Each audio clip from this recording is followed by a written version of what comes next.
ठीक है। तो देखो इधर, देखो इधर, देखो यहाँ पर दोनों का डिफरेंट दिया है, यूकैरियोटिक भी प्रोकैरियोटिक भी लिखे हैं। तो देखो इधर ध्यान से, यूकैरियोटिक कैसे पहचान में आएगा, ध्यान से समझो। कैसे यूकैरियोटिक में प्रोकैरियोटिक ढुका है, कैसे यूकैरियोटिक में प्रोकैरियोटिक को मान्यता मिला है। देखो इधर ध्यान से, राइबोसोम 80S यूकैरियोटिक में क्या है, ठीक है। यार चिकनी खुरदुरी दो प्रकार के होते हैं यार, ठीक है। तो ई किसमें, इसमें, ठीक है, इसमें भी, ठीक है, ध्यान से समझो।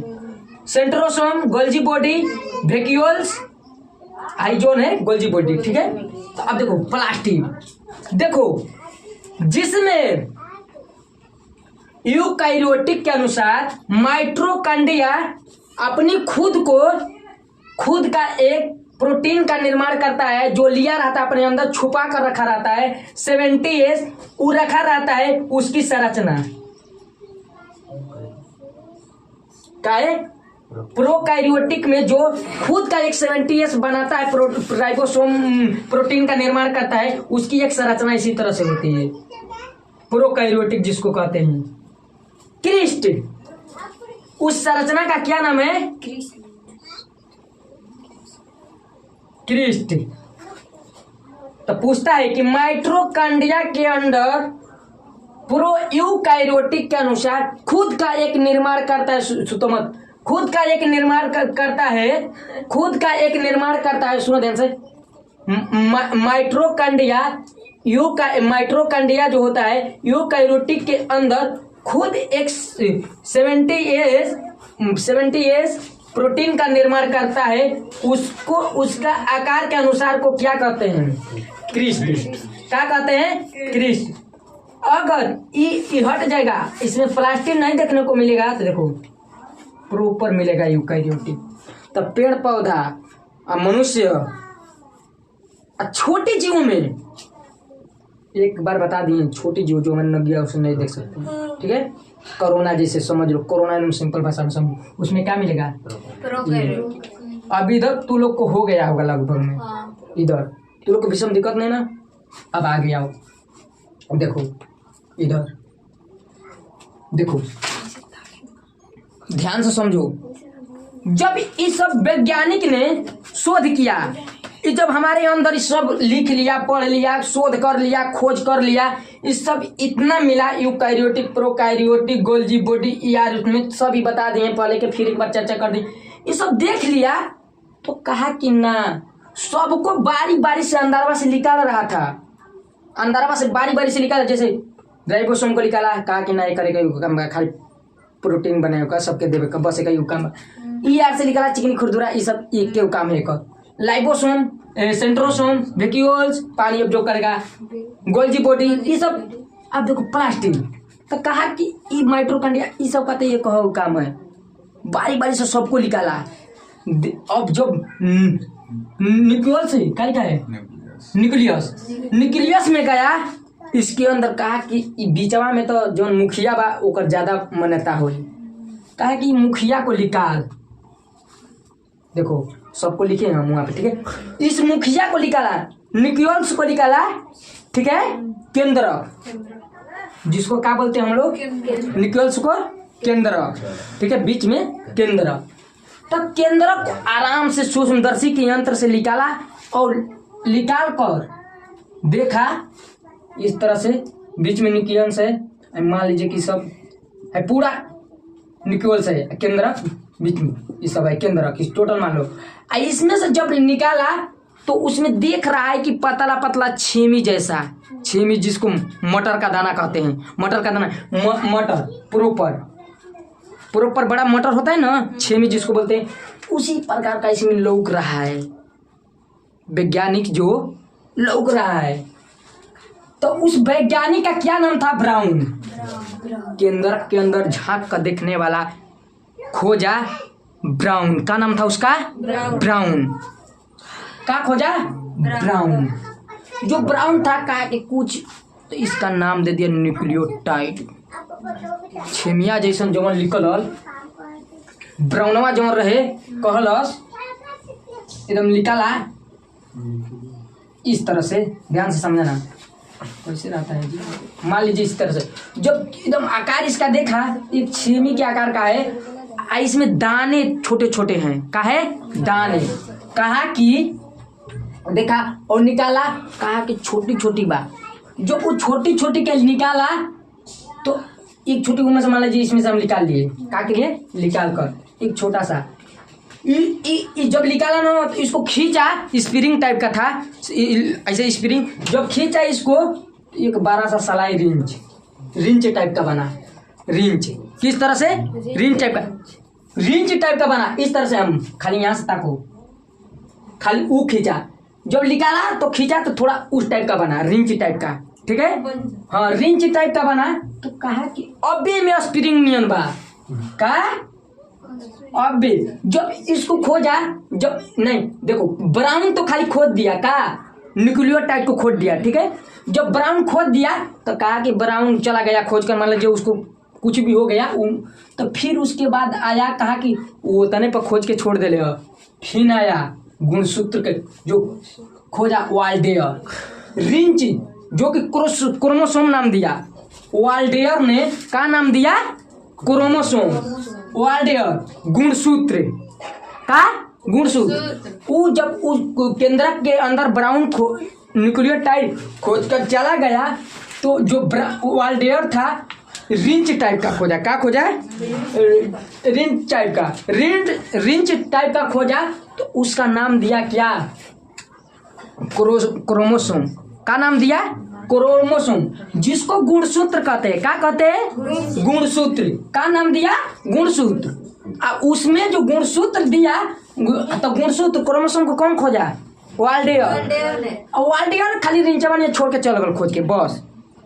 अब ओकरे बाद का कार्ल्सबर्ग कहलस कि ऊ तो उतने पक चल गिन, देखता कि उनके नहीं पता चलल, तो जो भी पता चला तो फेन आया, कहा ओरे येहू में का तो लपटियाल हेतना ऊ खोजा, ये सब भाई, ठीक है, ये सब जितना ये सब का खींचते का, अरे ये तो बड़ का तो निकला था कुली, इस तरह से खाली एक लाइन इस तरह से खींचा, और इस तरह से इसको देखा, कहा इस तरह से बनाए ना, इसी तरह से बनाए, तो इसको देखा, कहा क्यों रे, इसका नाम दे दिया डीएनए, का नाम दे दिया डीएनए, इसका फुल फॉर्म बताए हैं, ठीक है, इसको आगे भी पढ़ेंगे अभी, तो डीएनए का खोज किसने किया था, कार्ल्सबर्ग एवं वाटसन एवं क्रिक, डीएनए का खोज किसने किया, कार्ल्सबर्ग एवं वाटसन एवं क्रिक, ठीक है क्लियर। अब जब ये बड़ा का खाली हैसन का खोज के करे 8 नियम, वाटसन एवं क्रिक ने, कार्ल्सबर्ग ने डीएनए को खाली ई खोज कर गया था, क्या किया था, इसी तरह से चला गया खोज करके, लेकिन जब कहा कि जब चला गया इसको कुछ नहीं पता चला, अब इतने पर रुक गया, आया जोहान्सबर्ग, का जोहान्सबर्ग मतलब वो भी कुछ जोहान्सबर्ग, याद रखो जोहान्सबर्ग, वो भी कुछ जोहा, मतलब जोहान्सबर्ग का ट्रिक का नाम रखो कि वो भी कुछ जोहा, और जो है, और इसके अंदर गया, इसके अंदर डीएनए के अंदर गया, कुछ देखा कि इस लाइन टाइप का मिल रहे हैं, का मिल रहे हैं, लाइन टाइप का मिल रहे हैं, तो जोहान्सबर्ग ने इसका जोह करके नाम रख दिया जीन, जोहान्सबर्ग ने जोह करके नाम रख दिया जीन, तो जीन के अंदर भी और सब मिला है, ठीक है, तो प्रॉपर यहाँ से पहले क्या खोजा, पहले किसने न्यूक्लियर टाइप को किसने खोजा था, ब्राउन, न्यूक्लियर टाइप कहाँ से मिलता है, न्यूक्लियस से, जिसको केंद्रक से मिला है, कहाँ से मिला है, केंद्रक से, ठीक है, ये सब मिल गया, तो देखो अभी समझ में आया क्या ये फॉर्मूला है, खींचते गया, अब देखो, अब फिर से एक बार समझो, देखो अभी सीधा था, जब तुम लोग को उल्टा इसी को करना होगा ना, देखो पहले देखो ये छोटा छोटा मिला, ठीक है, ये छोटा छोटा जो भी है जीन, इसको क्या बोलते हैं, जीन, तो इसको हम जीन को समेटेंगे, मान लीजिए इसको जीन को हम समेटेंगे, इसके अंदर क्या है, इसके अंदर ये है, तो पहले हम जीन को ऐसे मिटकाएं, जीन को समेटेंगे तो क्या बचेगा, जीन को समेट दिए, इसको मिटाएंगे तो क्या खाली बचेगा? डीएनए। डीएनए बचेगा। तो इस तरह से हम उल्टा समझो, जीन को समेटे तो क्या आया? डीएनए। डीएनए को समेटेंगे तो क्या आएगा? गुणसूत्र, क्रोमोसोम। क्रोमोसोम को समेट कर खत्म करेंगे तो केंद्रक, जिसको न्यूक्लियस के अंदर, न्यूक्लियस के अंदर क्या मिलेगा? तो न्यूक्लियस के अंदर जो छेमिया जैसा मिला उसका नाम है न्यूक्लियोटाइड। समझ में आ गया? उल्टा सीधा दोनों। अब देखो आगे, देखो ये तो हो गई, यहाँ तक तो देखो, यहाँ तक तो हो गया। देखो हम कुछ लिखे जीव द्रव्य, मतलब जो सबको बांध कर रखे, कोशिका, माइटोकॉन्ड्रिया, गोल्जी बॉडी, जो शरीर के अंदर एक सबको बांध कर रखे, उसको क्या कहते हैं? जीव द्रव्य। लेकिन न्यूक्लियस के अंदर भी भाई बड़ा बड़ा ही मिला है, तो कैसे होगा? मिला ना, तो इसमें भी ब्लड होगा, हर चीज होगा, इसमें भी कुछ न कुछ जीन मीन टकराएगा, तो इसके अंदर भी कुछ न कुछ, जैसे जीव द्रव्य सब में पाया जाता है, सबको बांध कर रखता है, उसी प्रकार से न्यूक्लियस के अंदर न्यूक्लियोटाइड को जो बांध कर रखता है उसको कहते हैं केंद्रिका द्रव। क्या कहते हैं? केंद्रिका द्रव। तो पूछेगा न्यूक्लियस के अंदर या केंद्रिका के अंदर जो बांध कर रखता है उसको क्या कहते हैं? केंद्रिका द्रव। ठीक है, केंद्रिका द्रव। तो इसके अंदर, न्यूक्लियस के अंदर न्यूक्लियोटाइड को कौन रखा है समेट कर? केंद्रिका द्रव। और सबको उसकी अगर mitochondria, Golgi body, lysosome, Golgi body, उन लोगों को कौन बांध कर रखा है? जीव द्रव्य। अब देखो, अब हियावा हो गया भित्ति, ठीक है, इस पर न परत होगा जी, इस पर भी परत है। ठीक है, तो जो वहां पर है कोशिका द्रव का है, हर चीज को, हर पार्ट को, पुर्जे को बांधता है। जब हम सब नट को टाइट कर देते हैं, सबको कस देते हैं, तो सबको टाइट कर कौन रखता है? एक नट। तो सबको हम टाइट कर दिए, अंदर से, बाहर से, भीतर से, तब बाहर में छोड़ देगा। तो जब बाहर पटावा को, इस पटावा को जो बांध कर रखे रहता है उसका कहते हैं कोशिका द्रव। जो कोशिकाओं को समेट कर रखता है, हमारे कोशिकाओं को कौन बांध कर रखा है? कोशिका द्रव। जीव द्रव्य को इंग्लिश में कहते हैं प्रोटोप्लाज्म। प्लाज्म का मतलब प्लाज्मा टाइप का होता है, लिक्विड टाइप का होता है। ठीक है, प्रोटोप्लाज्म जीव को। अब केंद्रिका द्रव को न्यूक्लियस प्लाज्म। अब कोशिका द्रव को साइटोप्लाज्म। तो कोशिका के अध्ययन को पढ़े होगे, साइटो का अध्ययन, साइटोप्लाज्मा का अध्ययन कहते हैं, पढ़े हो ना। और उसी केंद्रिका का अध्ययन और जीव द्रव्य का अध्ययन। क्लियर? यहाँ से क्लियर हो गया? किसी को डाउट है? नहीं। आगे देखो, अब देखो, जब गुणसूत्र को खोजा गया था, जब गुणसूत्र को वाल्डेयर ने क्रोमोसोम का नाम दिया, उसके अंदर खोजा तो 23 क्रोमोसोम मिले। कितने? 23 जोड़ा क्रोमोसोम मिले। कितने? 23 क्रोमोसोम जोड़ा। ठीक है, 23 क्रोमोसोम जोड़ा मिला। 23 जूनी के 46। मेल फीमेल हो, चाहे कोई मेल फीमेल के अंदर 23 जोड़े यानी 46 क्रोमोसोम होते हैं। 23 देता है, 23 दूनी के 46। तो मेल फीमेल के अंदर कितने क्रोमोसोम होते हैं? 46। जब मान लीजिए कि मेल फीमेल के अनुसार कोई भी बच्चा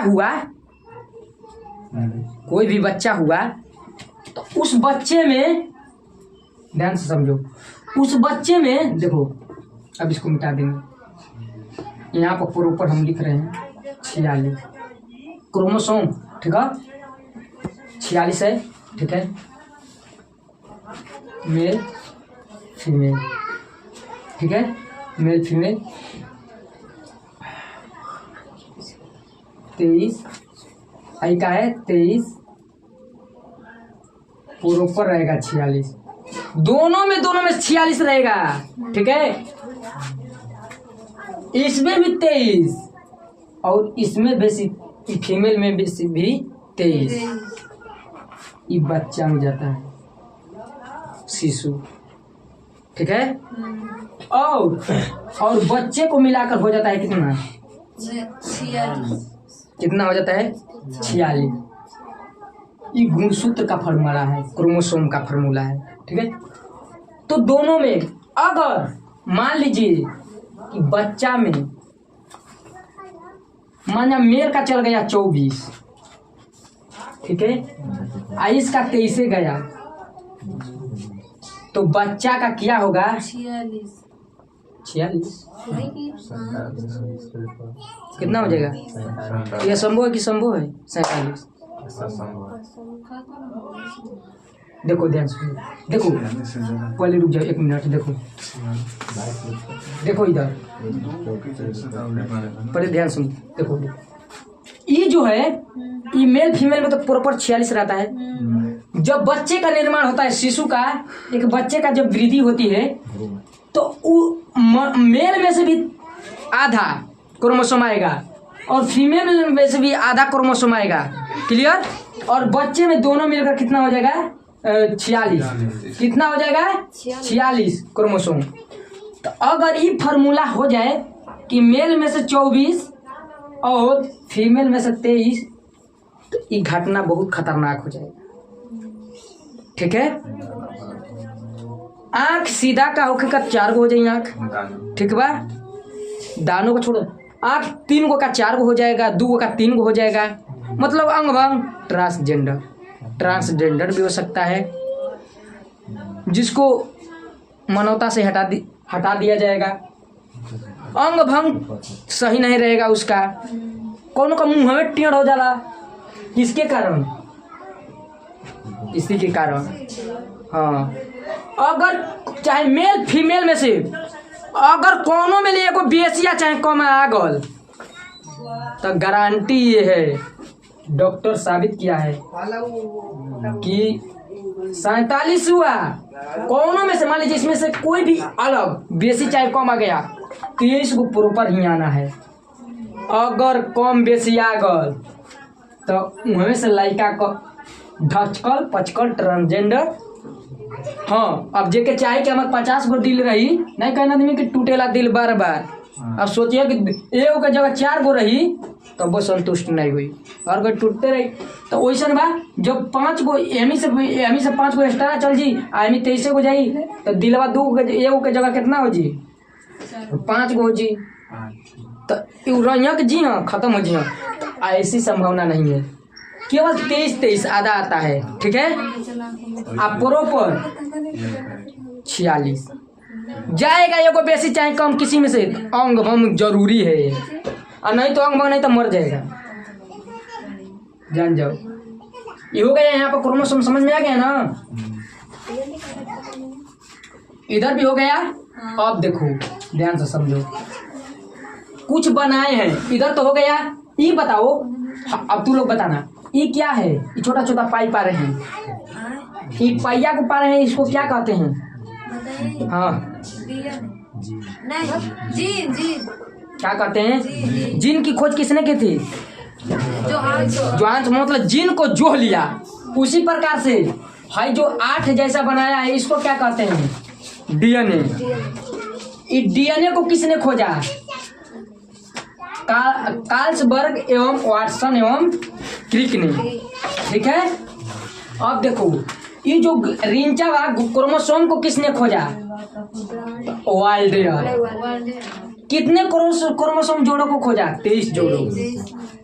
न्यूक्लियस के अंदर न्यूक्लियोटाइड पाए जाते हैं, जो छेमी के आकार के होते हैं, जो रिंच के कुल खींच खाच के कुल किया, उसकी खोज किसने की? ब्राउन। केंद्रक। आई किसको क्या कहते हैं? यहाँ पर समझ में आया, केंद्रिका द्रव का किसको कहते हैं? इसके अंदर क्या भरा है? केंद्रिका द्रव, जो सबको न्यूक्लियोटाइड को बांध कर रखता है। आई सब आर्या ये सब क्या है? कोशिका को बांध कर रखा है, कोशिका द्रव। अब पूरे इसके अंदर कोशिका को बांध कर रखा है, इसके अंदर ये सब क्या है? जीव द्रव्य। हाई सब, इसमें भी ये सब है।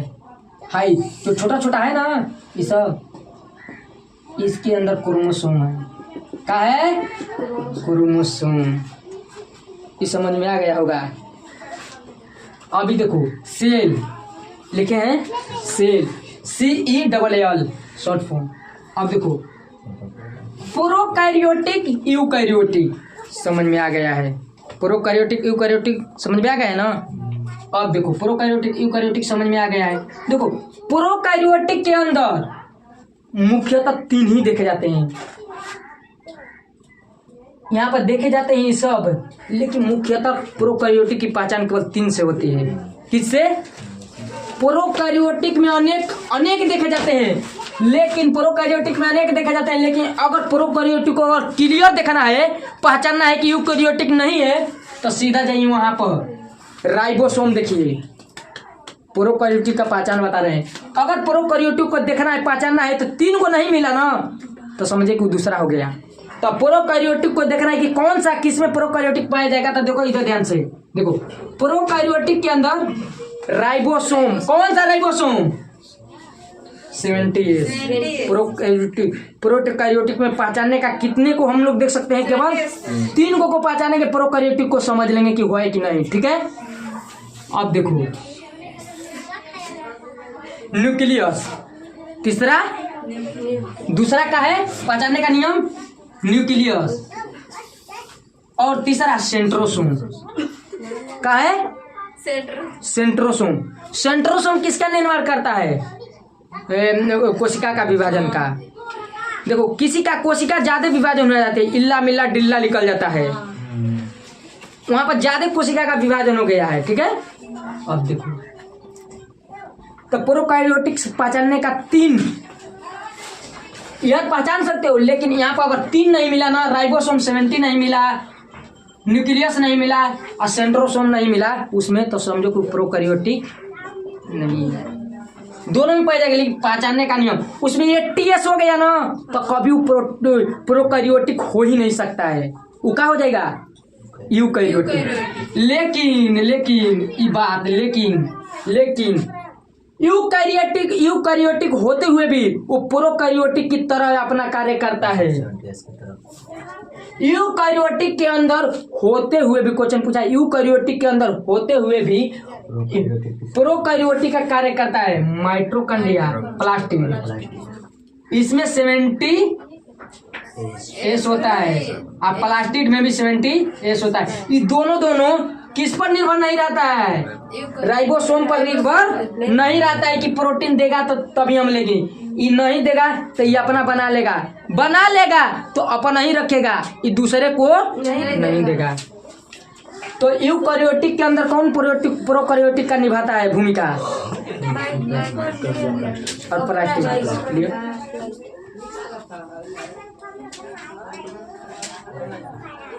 ठीक है। तो इसको यहीं पॉइंट करते हैं, इसके आगे भी पढ़ेंगे। अबे DNA है। ठीक है। तो इसको यहीं पॉइंट करते हैं हम लोग। तो बंद कर दो।